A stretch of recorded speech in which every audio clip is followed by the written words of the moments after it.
저희는 집에서 잘 지냈습니다. 오늘 우리 오후에 뭐 일정 다 마치고 이제 아이들 외가에 좀 외가가 용인에 있는데 용인에 다녀오려고 합니다.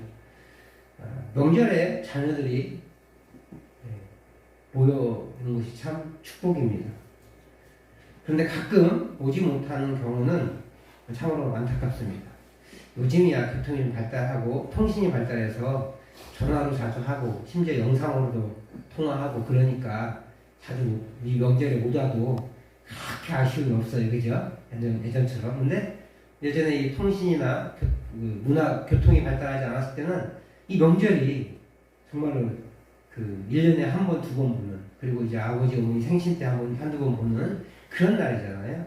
그러니까 더더군다나 그런 함께함의 의미를 깨달을 때가 많은데, 저는 재수할 때 명절에 한 번 못 내려간 적이 있어요. 아마 그때는 이제 아마 제 기억에 시험을 치러야 되는데 그 사이에 명절이 끼어 있는 거예요. 그래서 아마 한 번인가 안 내려갔던 적이 있어요.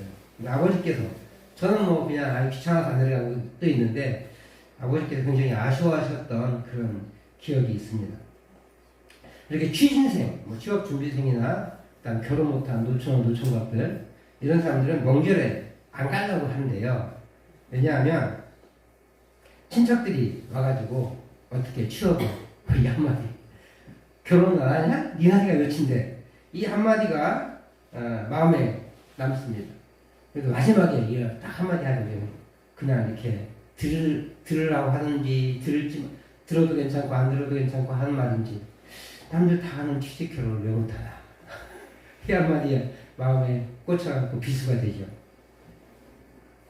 그 말이 듣기 싫어서 그거 코치코치 캐묻고 대답하는 게 싫어서 안 오고 싶다는 거예요. 이 말을 이제 팩폭이라고 그래요. 팩폭, 팩트 폭격. 이 영어랑 한국어랑 섞여 있는 건데 우리 저희 멘붕이라는 말은 다 들어보셨잖아요. 이것도 영어랑 한국말이랑 섞여 있는 거거든요. 멘탈이 붕괴됐다. 멘탈은 이제 마음, 정신 이런 뜻인데 그런 말들처럼 팩폭은 팩트로 폭격한다. 팩트는 사실이라는 뜻이에요. 괜히 사실 가지고 상대방 마음을 찔러가지고 폭력을 가한다. 팩폭, 팩트 폭격 이런 얘기를 합니다. 사실 가지고 하는 폭력 이 말을 좀 영어랑 섞어서 팩폭 혹은 팩트 폭격이라고 합니다. 사실을 가지고 사람에게 공격해서 자기는 공격하지 않으려고 했지만 그것이 공격이 되어서 마음에 상처를 주는 것을 팩폭이라고 그래요. 근데 오늘 본문의 바울 사도가 이런 것 같아요. 왜? 그리고 어떻게 바울 사도는 이 자신이 전도했던 교인들에게 이 팩폭을 날리고 또 그 의미가 무엇인지 좀 생각해 보려고 합니다. 오늘 제목은 팩트 체크라고 했고 제가 지금 말하는 건 팩트 폭격이라고 해요. 그러니까 아마 이따가 팩트 체크가 다시 나오겠죠. 일단 루스드라에서 복음을 전하다가 돌에 맞습니다. 바울 사도가 돌에 맞아 쓰러졌던 바울 사도가 이제 성 밖으로 끌려 나갔는데 버려졌는데 그때 이제 루스드라에 복음을 받아들인 제자들이 있었던 것 같아요. 그 사람들이 웅성웅성 거렸던 것 같습니다. 뭐 할 수는 없어요. 왜냐면 죽었거든요. 자기들이 보기에. 그래서 죽은 것처럼 봐서 이거 어떻게 해야 되지라고 하면서 울면서 그러면서 기도하면서 그렇게 서 있었을 거예요. 그런데 바울 사도가 그 소리를 들어서 그런지 번쩍 눈을 뜨고 일어나는 겁니다. 그리고 다시 루스드라에 들어가요. 복음을 전했는지는 알 수 없습니다. 어쨌든 그 날을 정비하고 다시 이제 그 도시에 들어갔다는 거예요. 그리고 이제 그 일들을 정비한 다음에 더베라는 곳에 가요. 더베에서 다시 복음을 증거해요. 그러니까 어제 돌탕 맞아 죽을 뻔한 사람이 다음날 일어나서 그것도 한 50km 정도 이상, 어떤 분은 한 100km 된다고 얘기하는 것도 하는데 50에서 한 100km 사이인 것 같아요. 그 정도 거리를 걸어가서 다시 또 그곳에서 복음을 증거하는 거예요. 100km면 최소한 이틀이 걸리는 거리입니다. 짐이랑 많은 걸 챙겨가고 가려면 3일이 걸릴 거예요. 보통 제가 계산한 바로는 한 50여 킬로, 70여 킬로 되기 때문에 하루나 이틀이 걸렸을 겁니다. 그런데 문제는 어제 돌에 맞아 죽기 직전이었던 사람이라는 거예요. 얼마나 이 안에 상처들이 남아 있었겠어요. 심지어 어떤 그 급소를 맞아서 기절한 상태예요. 그런 상태의 사람이 일어나서 다음날 걸어서 기껏해야 낙타나 나귀를 타고 50km, 80km를 걸어서 가서 복음을 전하고 있다는 거예요. 그래서 그 오카노 목사님이요, 자기도 그렇게 그런 인생을 살고 싶었지만 광인이라는 표현을 썼어요. 이 멋진 표현으로 광인이지 한국말로 표현하면 미친놈이잖아요. 복음에 미쳐 있었고 자신도 복음에 미쳐 있는 사람이 되고 싶다라는 표현으로 광인론이라는 말 의미를 펼칩니다. 미치지 않으면 미치지 못한다 라고 하면서 광인론을 펼치는데 바울 사도를 보면서 그랬던 것 같아요. 바울 사도도 바나바 사도도 이렇게 복음에 미쳐 있었던 사람입니다. 그래서 돌통 맞아 죽기 직전에까지 갔었는데 그 다음날 일어나서 치료도 제대로 안 됐을 텐데 복음을 위해서 이렇게 걸어갔고 이틀 3일을 간 곳에서 다시 복음을 증거하고 있는 거예요. 더베에서의 구체적인 행적이 나오지 않지만 많은 사람을 제자로 삼았다라는 표현을 봤을 때 굉장한 붕의 역사가 일어났던 것 같습니다. 그리고 이제 원래 교회였던 그들을 파송했던 수리아의 안디옥 교회로 다시 가려고 해요. 그런데 이 사람들이 처음에 서쪽으로 갔다가 계속 동쪽으로 오거든요. 그러니까 그냥 육로로 그냥 가면 금방 가요. 모르긴 몰라도 제가 계산으로는 한 200에서 300km 정도 되기 때문에 일주일 이내에 그 육로로는 갈 수 있습니다. 그런데 육로로 가지 않고요. 다시 원래 자기가 선교 여행했던 곳들을 다시 방문하는 거예요. 더더군다나 동쪽으로 가면은 어디가 있냐면 그 중간 지점에 다소가 있어요. 다소는 어디예요? 바울 사도의 고향이잖아요. 그러니까 다소가 있기 때문에 얼마나 환영을 받겠어요. 바울 사도가 예루살렘에서 쫓겨난 다음에 거기서 10년 동안 있었잖아요. 그 10년 동안에서 뭐 했겠어요? 복음 전하지 않았겠냐고요. 그런 상황에서 그곳에서 복음을 전하고 말씀을 가르치고 계속 그랬을 거기 때문에 교회가 세워져 있을 확률이 굉장히 높습니다. 그러면 바울 사도의 고향, 그가 복음을 전했던 그곳에서 얼마나 환영을 받겠어요. 그래서 중간에 좀 쉬었다가 교회를 점검하고 다시 안디옥을 가면 되는데 그리 가지 않고요. 다시 서쪽으로 가는 거예요.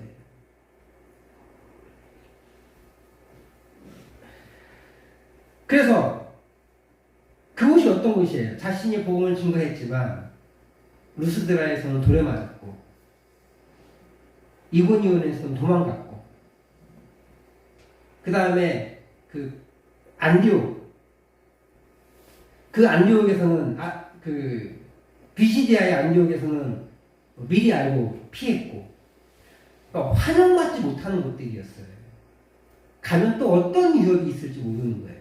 그런데 굳이 그렇게 다시 갑니다. 이고니온, 안디옥, 루스라, 이고니온, 안디옥, 그리고 마가 요한과 헤어졌던 버가, 그리고 항구 도시였던 아탈리아까지 가요. 버가에서는 아마 마가 요한과 헤어지면서 마음이 상했는지 그곳에서 복음을 안 증거해서 서운했는지 그래서 서원이 그곳에서 마지막으로 복음을 증거하고 아탈리아에서는 배를 타서 급해서 그러는지 복음을 안 증거하지 않고요. 바로 원래 고향인 수리아의 안디옥으로 갑니다. 그러니까 어디 가든지 복음을 증거하고 있어요. 그리고 다시 자신들이 복음을 전했던 도시에 방문하면서 유대인들에게 환영을 받지 못했겠지만 그들이 그곳을 다시 갑니다. 왜 갔느냐? 두 가지 목적이 있었어요. 하나는 믿음 생활을 건면하고 하나는 교회 조직을 세우기 위해서입니다. 22절과 23절 말씀인데 먼저 22절을 한번 읽어보도록 하겠습니다. 22절 말씀 시작. 제자들의 마음을 굳게 하여 이 믿음에 머물러 있으라 권하고 또 우리가 하나님의 나라에 들어가려면 많은 환난을 겪어야 할 것이라 하고 22절에서 권면이 나타나는데 두 가지 권면이 나타나죠. 첫 번째는 믿음에 머물러 있어라. 또 두 번째는 너네 환난을 받을 거야. 믿음에 머물러 있으라는 말은요, 믿음의 과정을 한번 시작하였으니까 중간에 관두지 말라는 뜻이에요. 근데 앞에 뭐예요? 마음을 굳게 하여라고 표현하고 있어요. 그것이 이제 두 번째 권면과 연결되어지는데, 어쨌든 믿음은요, 중도에 포기할 수 있다는 것을 암시하는 거예요. 우리는 착각하고 있어요. 한 번 믿으면 영원히 구원받는다. 그럼 끝이야. 마음대로 살아도 돼. 이렇게 얘기하는데, 하나님은 그런 사람들한테 뭐라고 표현하냐면, 내가 너를 도무지 모른다고 해요.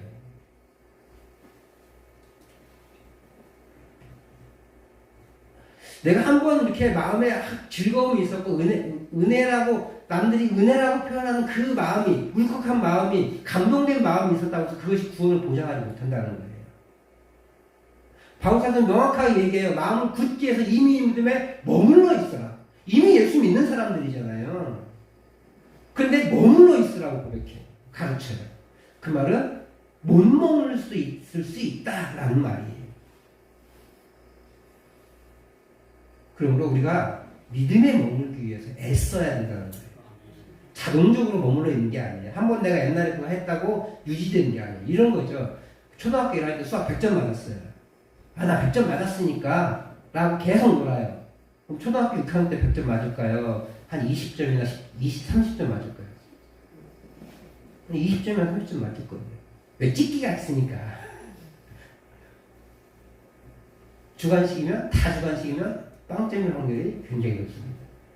눈이 좋아서 옆에 그 쳐다보고 뭐 하나 보여서 쓰면 10점 맞겠죠. 그렇지 않겠어요? 마찬가지. 100m 달리기를 하는데 출발해서 딱 했어요. 그 다음 안 뛰어. 그럼 그 사람이 결승전을 통과할 수 있어요? 못하잖아요. 믿음의 여정은요, 우리가 예수 믿는 그 순간은 믿음의 구원의 과정을 출발하는 과정이에요. 그 과정의 순간에 멈출 수 있다는 거예요. 그러므로 우리는 힘을 내야 돼요. 그래서 가끔 그 중간에 부상당한 선수가 끝까지 그 경주하는 걸 보면서 박수 쳐주고 영상에 화제되기도 하고 뉴스에 나오기도 하잖아요. 꼴등이 뉴스에 나오기도 하잖아요. 그 이유가 뭐예요? 스포츠 정신을 보여줬다는 거예요. 우리는 믿음의 과정도 그런 완주의 여정을 보여줘야 해요. 믿음은 자연스러운 게 아니에요. 역행하는 거예요. 세상의 원리에 역행하는 거예요. 그래서 굉장히 힘이 듭니다. 힘을 내야 되고요. 에너지를 엄청나게 소비해야 되는 거예요. 그래서 바울사도는 믿음에 머물러 있어라. 또 우리가 하나님의 나라에 들어가려면 좀 이상한 말을 해요. 이미 우리는 하나님 나라에 들어와 있는데, 앞에서 얘기했던 것처럼 하나님에 들어간다는 표현은요, 이미 출발선상이 있고 완성의 과정을 거쳐가고 있는 거예요. 우리의 생애는 우리의 구원을 하나님의 나라에 들어가는 것을 완성해가는 과정이 있어요. 이미 들어와 있죠. 이미 들어와 있지만 온전히 누리지 못하기 때문에 온전히 늘어나가는 연습을 하고, 아마 최종적으로 저 표현은 죽음에 이르러서 완성된 하나님 나라에 우리가 들어가기 위해서 이런 표현일 거예요. 우리는 이미 하나님 나라에 들어와 있지만 완성되지 않았기에 완성된 하나님 나라에 들어가서, 첫 번째로는 뭐겠어요? 그게 우리의 죽음이겠죠. 두 번째로는 예수님께서 다시 오신 재림. 그래서 영원한 통치를 이루실 때가 완성된 하나님 나라겠습니다. 그렇게 하나님 나라 완성을 위해 나아가는 과정이 있다는 걸 보여줘요. 많은 환난을 겪어야 할 것이다. 그러니까 마음을 굳게 하는 거예요. 저는 이게 팩트 폭격 같아요. 지금도 힘들잖아요. 그래서 마음을 다지기 위해서, 믿음을 다지기 위해서 다시 가는 거거든요. 야, 니네 잘하고 있으니까 좀 힘들네. 끝까지 견뎌. 이러면 되는데, 야, 니네 환난 있을 거야? 라고 하는 거죠. 누가 모른대요? 지금도 당하고 있잖아요. 근데 굳이 언급합니다. 니네 어려움 틈없이 있을 거야. 그러니까 잘 견뎌. 이런 표현이에요. 지금 잘하고 있어. 힘내. 그러면 돼. 이렇게 해도 되는데 폭격 같아요. 지금도 아픈데, 지금도 힘들어 죽겠는데 거기다가 다시 한번 비수를 꽂는 것처럼 느껴져요. 바울과 바나바를 몰아냈던 유대주의자들이 서슬퍼렇게 그들을 지켜보고 있고 트집잡아 그들에게 해를 끼치려고 하고 있는 거예요. 그런 상황이에요. 이 사람들은요, 대부분 어디 사람들이에요? 유대교 회당에 들어갔던 사람들이잖아요. 바울이 그곳에서 며칠 머물렀는지, 각성에 며칠 머물렀는지 알 수는 없어요. 하지만 짧지는 않았을 거예요. 나중에 장로들을 세우는 거 보니까 틀림없이 그래요. 짧지는 않았지만 어떻게 해야 될지 잘 모를 확률이 높거든요.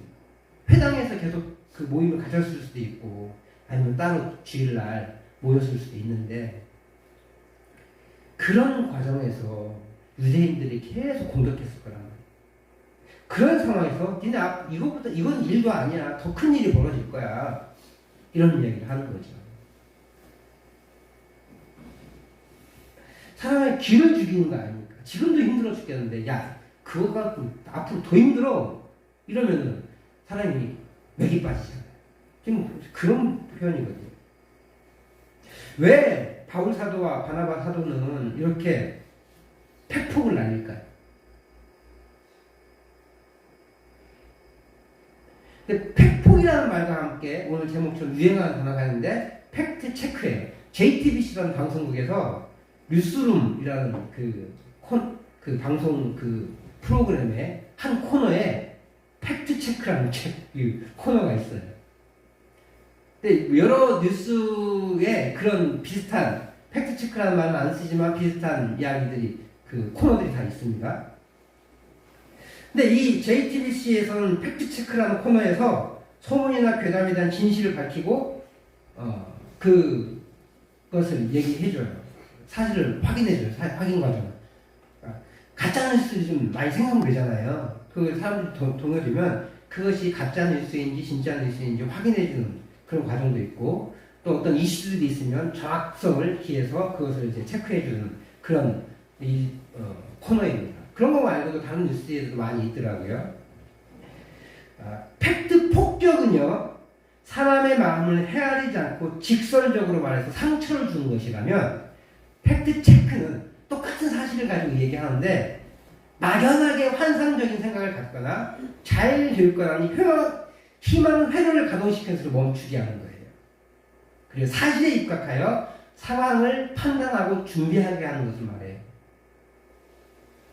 잘 될 거야, 괜찮아, 뭐 어떻게 되겠지 라는 우리의 늘 희망 회로를 돌리게 돼 있거든요. 아무렇지도 않게 대충 생각하면. 근데 사실에 입각해서 그걸 생각해 보면 좀 더 정확하게 준비할 수 있는 거예요. 두루뭉실하면요, 준비도 두루뭉실합니다. 근데 정확하게 사실에 입각해서 하나하나 점검해 나가면 체크리스트 같은 것들을 딱 펴서 하나하나 점검해 나가면 그 일이 틀림없이 잘 진행돼요. 빠진 거 없이. 바울 사도는 팩폭을 날린 게 아니라 팩체를 해준 거예요. 팩트 체크를. 사실을 벽을 따라서 이렇게 앞으로 있을 일을 대비할 수 있다. 그럼 어떻게 그걸 확인할 수 있느냐? 목사님 너무 이렇게 희망적으로 바울 사도와 바나바 사도 너무 띄워지는 거 아니냐? 이렇게 표현할 수 있을 것 같아요. 그런데요, 이런 거예요. 팩폭과 팩책 둘 다요, 사실을 언급해요. 근데 팩트 폭격은 사람을 힘들게 합니다. 근데 팩트 체크는요, 힘들게 하는 게 아니라 사람을 오히려 살리는 역할을 해요. 그럼 바울 사도와 바나바 사도가 하나님 나라에 들어가려면 많은 환난을 겪을 것이다 라고 했던 말이 과연 교회를 살리는 일이냐, 그것을 준비하게 한 일이냐라는 것을 다음에 확인할 수 있겠죠. 23절 말씀 한번 보겠습니다. 시작. 각 교회에서 장로들을 택하여 금식 기도하며 그들이 믿는 주께 그들을 위탁했다라고 표현하고 있어요. 누굴 택했대요? 장로님. 장로님 한 분이에요? 장로님들을 세웠어요? 들. 이 말은 여러 교회니까 한 명씩 세웠다 해서 들이 표현이 아니라 한 교회 여러 명의 장로를 세웠다고 해요. 그럼 목사는 없네요? 아니에요. 저기 목사예요. 목사님이에요. 목사님. 그 당시에는 목사와 장로가 구분되지 않습니다. 지금이야 전문적인 훈련이 필요하니까 장로 중에 목회를 담당하는, 말씀을 담당하는 강도 장로가 있고, 그 다음에 행정 업무를 처리하는 그 시무 장로님들이 계신 거죠. 지금은 기능에서 나눈 거예요. 그래서 저는 강도 장로이고, 저기 우리 양상님 같은 경우는 시무 장로예요.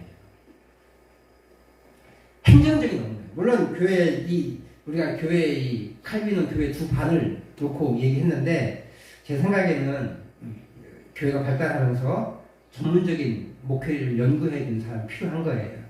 왜요? 성경을 일반 사람들이 읽어서는 충분한 이해가 안 되니까 전문적으로 연구하는 사람이 필요해진 거예요. 그래서 강도 장로를 따로 세우고, 그럴 수밖에 없었고, 그 다음에 목사 혼자 하는 것이 성경적이지 않기 때문에 장로님을 더 세워서 그 행정적인 처리들을 같이 하게 하는 거죠. 장로와 목사는요, 같은 반이에요. 장로에는 두 반이 있는데, 강도 장로와 행정 장로가 있는 거예요. 우리 교회는 교대가 작기 때문에, 한 명의 지도자를 세웠을 뿐이죠. 장로님이 되기 위해서는 좀 25명 이상이 되어야 장로님을 세울 수 있는 규칙이 있기 때문에 저희가 그렇게 따르다 보니까 장로님을 따로 못 세우는 거예요. 어쨌든 장로를 세웠다는 표현은 2명 이상의 말씀을 가르치고 교회를 다스릴 수 있는 조직을 세웠다는 표현이에요. 독재자를 세운 게 아니라 2명 이상의. 교세에 따라서 2명도 3명도 세웠겠죠. 두 번째로 금식했대요. 금식하면서 기도했대요. 목숨 걸고 하는 기도잖아요. 한 끼 굶는 게 아니라 이 금식 기도했다는 것은 목숨 걸고 기도했다는 뜻이에요. 장로들을 택했고 교회에서 금식하며 기도했어요. 그리고 그들이 믿는 주께 그들을 위탁했다. 그들을 세워서 하나님께 위탁해드린 거죠.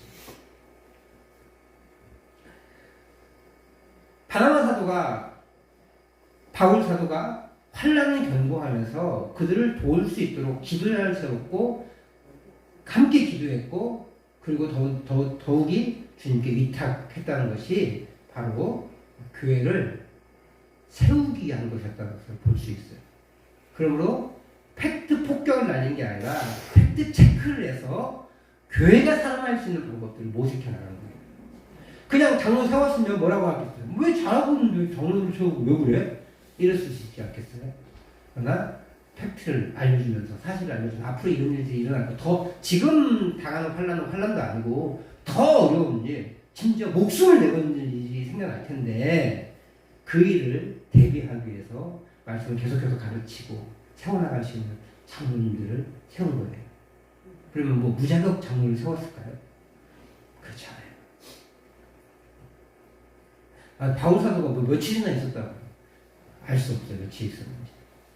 그리고 복음을 전한 다음에 바로 세운 게 아니라 도배까지 갔다가 다시 돌아가면서 세운 거잖아요.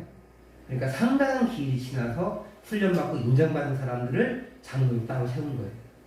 그러니까 훈련받지 않고 그 다음에 인품이 확인되지 않고 세워진 게 아니라는 거예요. 최소한 1년, 2년 이상의 신앙생활을 확인하고, 또 더더군다나 유대인 출신들이 있었을 테니까 그동안 경동훈련들이 계속 있어 왔던 사람들 중에 믿음의 고백을 확신한 사람들, 그리고 바울 사도도 계속해서 가르쳐 왔기 때문에 그런 사람들 중에 몇을 뽑아서 장로를 세우고 말씀을 가르치게 하고 교회를 교회를 다스릴 수 있도록, 섬길 수 있도록 한 겁니다. 그렇게 두 사도는요, 교회를 세우는데 진력한 것을 볼 수 있습니다. 그러나 여기서 한 가지 조심해야 될 게 있는데, 믿음을 성장시킨다고 알려준다고 하면서 소위 팩트 체크 해준다고 하면서 팩폭을 일삼는 사람들 꽤 많아요. 내가 가르쳐야 돼. 저렇게 하면 안 돼. 하면서 막 공격하는 거예요.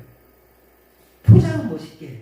내가 이걸 가르치지 않으면 저 사람은 살아날 수가 없어. 라고 하면서. 쉽게 정죄하고 쉽게 판단하며 사람의 티끌을 정죄합니다.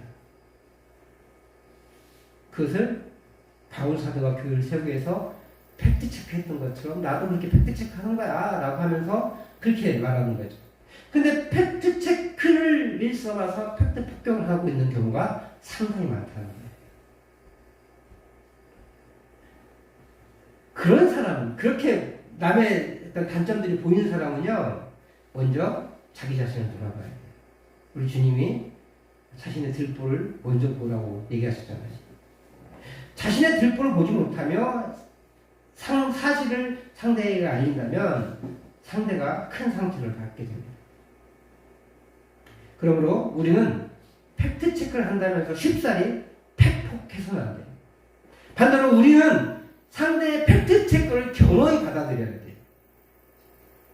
그래서 우리의 신앙의 위기를 준비해야 합니다. 그런데 반대로 우리는 상대에게 팩트 체크해준다면서 폭력을 날리기도 하고요. 상대에게 팩트 체크가 상대방의 팩트 체크를 폭력으로 받아들일 때가 많아요. 잘못 날리는 경우도 있지만 정말 조심해서 넘기는 체크해주는 건데 그것을 지가 뭔데 하면서 안 받아들이는 경우가 많다는 거예요.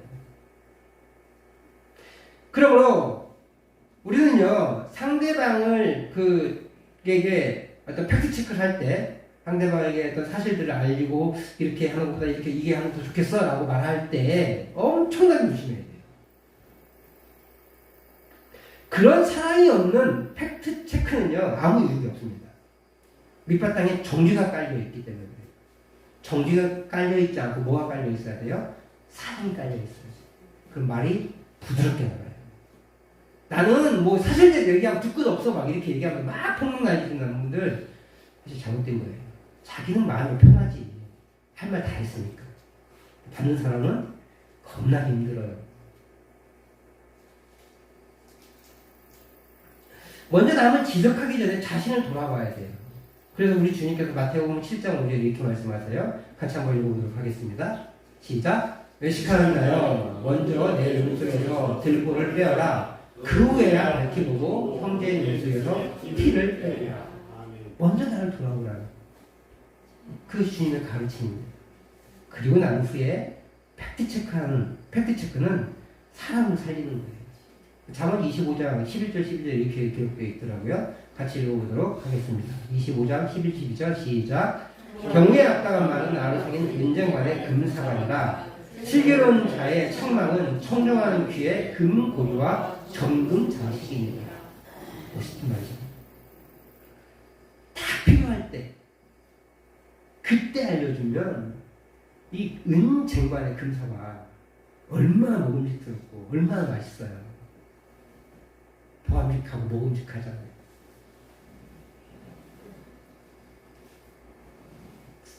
상황에 맞게 적절하게 조심스럽게 하는 말은 이렇게 훌륭하다는 거예요. 슬기로운 자가 슬기롭게 책망하면 그 소리를 듣는 사람에게 정말 너무 귀하다 라고 하는 감동을 받는다는 거예요. 너무 감사하다라고 감동을 받는다는 거예요. 제대로 들어간 팩트체크는요 이렇게 아름답고 고귀한 거예요. 그러므로 우리는 사람을 살리는 팩트체크를 해야 돼요. 그것을 통해 교회를 살릴 줄 알아야 합니다. 팩트체크 한다고 함부로 막 할 게 아니라 다시 점검하고 기도해야 돼요. 그래서 사랑하는 마음을 가지고 아주 조심스럽게 접근해야 돼요. 때로는 강력하게 말해야 될 때도 있습니다. 예수님의 가르침처럼 잠언의 가르침처럼 그렇게 먼저 자신을 돌아보고 적절한 시간을 찾아서 서로를 격려하며 권면해야 교회를 살리고 사람을 살릴 수 있는 거예요. 이번 추석 명절에 가족들 다 만나셨죠? 어떤 대화들을 나누셨습니까? 혹 말하는 타이밍이 맞지 않아서 대화 중에 상처가 되는 일은 없으셨습니까? 아니면 꼭 해야 될 말인데 머뭇거리다가 못하고 또 자기 집으로 보내시진 않았습니까? 아니면 그저 일상의 시덥잖은 이야기만 하다가 다시 일상으로 돌아가시진 않았습니까?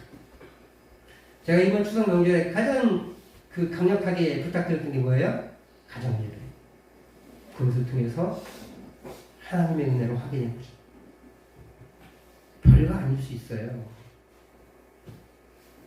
특별한 감동이 없을 수도 있습니다.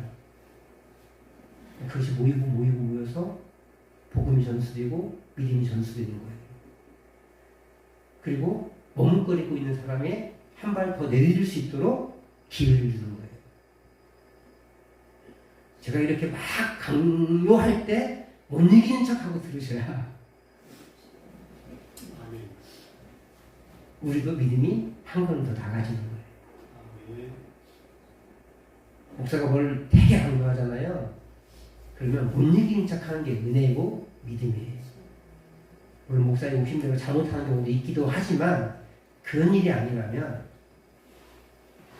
목사가 계속 강조할 때 못 이기는 척하는 게 믿음이 한 걸음 성장하는 거라고요. 근데 한 걸음 내딛는 게 쉽냐? 절대 쉽지 않아요.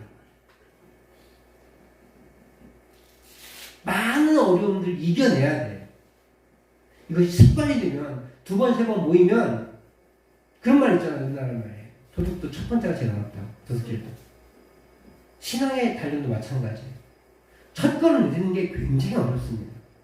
근데 그 한 걸음 내딛으면 나중에는 일상이 되고 편안해서 모여지기가 쉬워지고요. 또 그게 일상이 되면 좀 더 깊은 이야기가 더 잘 나올 수도 있고. 그것이 자연스러워져요. 그리고 무엇보다 행위만 나누면 안 돼요. 뭐야, 억지로 막 하다가 한 20분, 30분 하다가 그냥 끝낼 게 아니라 조금씩 발전해 나가는 것이 있어요. 무엇보다 하나님을 예배한다는 것, 그 안에 은혜가 있다는 것이 계속 회복되어져야 돼요. 그래야 지속될 수 있어요. 그래야 의미 있어질 수 있어요.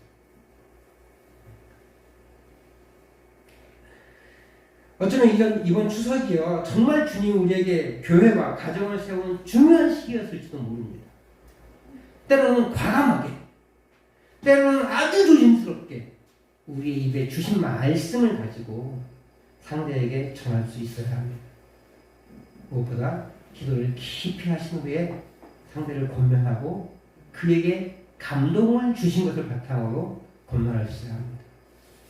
그렇게 해서 우리가 그렇게 함으로 우리 교회를 세우고 가정을 세우시는 우리 성도님들 되시기를 주님을 축복합니다. 아멘. 혹시 이번 기회 놓쳤더라면 다음에 해야지 라고 하지 마시고 꼭 전화로든 뭐로든 그렇게 하나님의 은혜를 한번 나눌 수 있길 바랍니다. 아멘. 이번에 가정예배 못 드렸다면 꼭 믿음의 자녀들 한 분씩은 다 계시잖아요. 그분들에게 전화해서 나 이번에 가정예배 못 드렸는데 너무 아쉽다. 다음 설에는 꼭 드리자. 이렇게 말씀하셔서 준비가 돼요. 그때 해야지. 설날 또 가서 목사가 하라니까 또 하긴 해야겠는데 눈치가 보여요. 그러다 보면 머뭇거리고 또 그때 말하면 아유 갑자기 왜 그래요 어머니. 그러다가 또 넘어가 버리고 그럼 또 못하거든요. 지금 늦었잖아요. 후회하잖아요. 그럼 이 후회한 마음을 꼭 정하십시오. 이번에 못해도 너무 아쉬웠다. 솔직히 우리 목사님이 새벽까지 준비한 그 주보가 있었는데 그거 가지고라도 얘기 드렸으면 좋았을 걸 그랬다. 그러면 아들도 딸도 준비할 거 아니야. 다음에 꼭 가자. 그러면 그 과정에서 준비가 되는 거예요. 이제 또 4개월 남았잖아요. 3개월 반 남았는데 3개월 동안 준비가 되는 거예요. 우리는 기도하자고요. 3개월 동안 꼭 다음번에는 가정예배 드릴 수 있도록 은혜를 부어주셔서 그 팩트체크 감정이 필요해요. 팩폭이 아니라 팩트체크를 통해서 우리 믿음 성장하고 교회가 세워지고 가정이 세워지는 귀한 역사가 우리 교회 가운데 일어나기를 주님을 축복합니다.